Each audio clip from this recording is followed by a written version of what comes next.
সুপ্রিয় দর্শক শ্রোতা, আসসালামু আলাইকুম। আশা করি সবাই ভালো আছেন।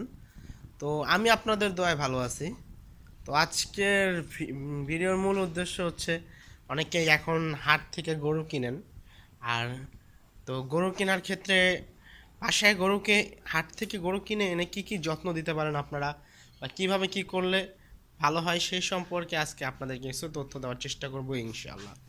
তো ফার্স্ট অফ অল, আপনারা যদি যদি হাটে থেকে গরু কিনে আনেন, তো অনেকেই একটা ভুল কাজ করি, আয়নার সাথে সাথে গরুটা যখন হাট থেকে আনেন বা যে কোনো দূরের পরিবহন করে আনেন, তো গরুটার পেটে অনেক সময় মনে করেন গরম পড়ে, আর প্লাস হচ্ছে গিয়ে শরীরটা অনেক তাপের থাকে। তো সেই ক্ষেত্রে সাথে সাথে যদি আমরা ওকে পানি খাওয়াই বা আপনার ঠান্ডা পানি দেই, সেক্ষেত্রে গরুটার জ্বর হওয়ার সম্ভাবনা থাকে।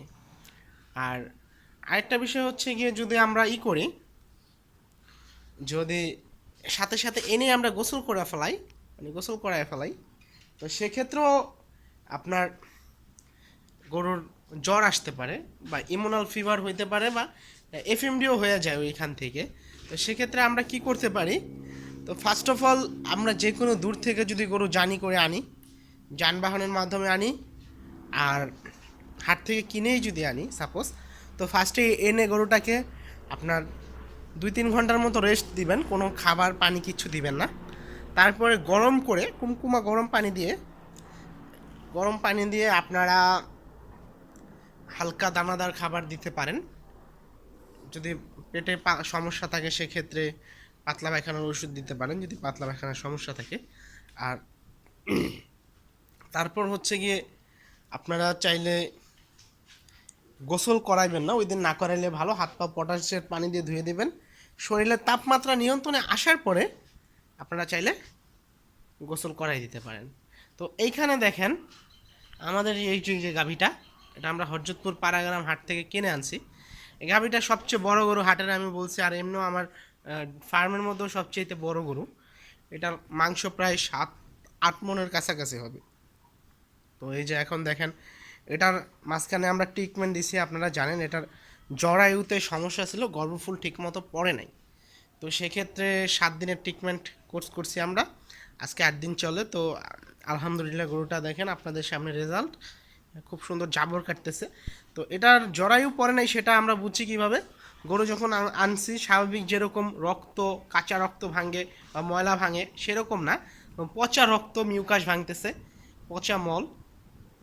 আর প্লাস হচ্ছে গিয়ে গরুটা কাঁপতেছিল প্রচুর, মানে এই 1 সপ্তাহ গরুর মাথা মানে খাড়াই করতে পারেনি, কাঁপছে, শরীর কাঁপছে।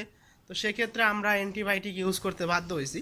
যদি গরুটা অ্যান্টিবায়োটিক ইউজ না করতাম, তো এতদিনে আল্লাহর রহমতে 30 কেজি দুধ প্লাস চলে আসতো। কিন্তু এখন বর্তমানে আমরা আজকে সকালে 11 কেজি দহন করছি, বিকালে ইনশাল্লাহ আরও 6-7 কেজি হবে, মানে 18-20টার মতো, 19টা পাইতেছি এখন।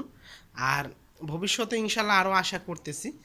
তো এখন যেহেতু গরমের সিজন, প্রচুর গরম, সেক্ষেত্রে আমরা এই দুপুর টাইমে দানাদার খাবার পরে আলাদা করে পানি দিয়ে দিই। তো পানি টানি খাইয়া এই যে গরুগুলা সব রেস্ট, এখন টাইম হচ্ছে গিয়ে আপনার দুপুর 3টা। তো এই টাইমটায় সবগুলো গরু রেস্ট নেবে।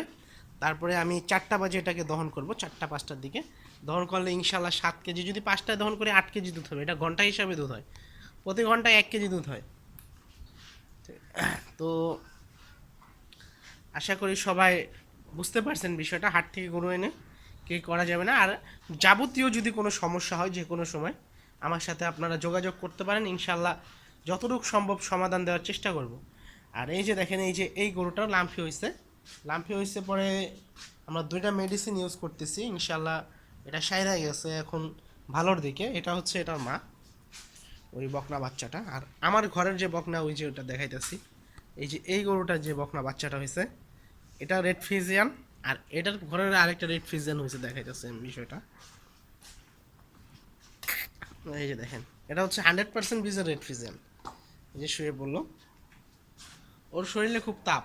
তারপরেও আমাদের দেশের আবহাওয়ায় যেহেতু হয়েছে, প্লাস হচ্ছে গিয়ে ওর মার মধ্যে 50% যদি থাকে, ও বেশি পার্সেন্ট হয় না, 62-65% যদি হয়ে থাকে, তাহলেও মনে করেন যে আপনার আমাদের দেশের আবহাওয়ার সাথে এটা সুইটেবল। এই যে দেখেন, এখানে একটা গরু উঠছে, ঘুম থেকে। তো এখনও মানে রেস্টে ছিল, উঠছে, একটু নড়াচড়া দিবে শরীর। এই গরুটা আমাদের ইনশাল্লাহ ইনসেমিনেশন করার কথা ছিল, বাট ইনসেমিনেশন করছি কিন্তু কাজ হয় নাই, কারণ এটার ক্ষয় রোগ, ধাতু ক্ষয়ের রোগ আছে একটা, সেটা ছিল। তো সেক্ষেত্রে আমরা সঠিক হিটটা যাচাই বাছাই না করে ইনসেমিনেশন করে ফেলছি, আর ডক্টরও বুঝতে পারে নাই, সেক্ষেত্রে একটু সমস্যা হয়েছে। বাট এই নেক্সট হিটে ইনশাল্লাহ এটা আমরা চেষ্টা করব বীজ দিয়ে কনসেপ্ট করার। এই গরুটা খুব ভালো জাতের, এটা এই বিয়ানের 13-14টা দুধ হয়েছে। তো সামনে ল্যাকটেশনে আশা করি 20-22টা পাবো, 20টা 18-19টা পাবো ইনশাল্লাহ। আর এটা তো আপনারা জানেন ইতিমধ্যে, এটা এই ল্যাকটেশনে সকালবেলা 12 কেজি হয়েছে, বিকালে 4 কেজি। এটা সামনের ল্যাকটেশনে আশা করতেছে 15টা হবে। আর এটা ইনশাল্লাহ দেখা যাক এই বাচ্চাগুলো খামারের ভবিষ্যৎ কী হয়। তো সবাই ভালো থাকবেন, সুস্থ থাকবেন, অবশ্যই এরকম ভিডিও পেতে চ্যানেলটিকে সাবস্ক্রাইব করে রাখবেন। সাথে থাকার জন্য অনেক অনেক ধন্যবাদ। আসসালামু আলাইকুম এভরিওয়ান।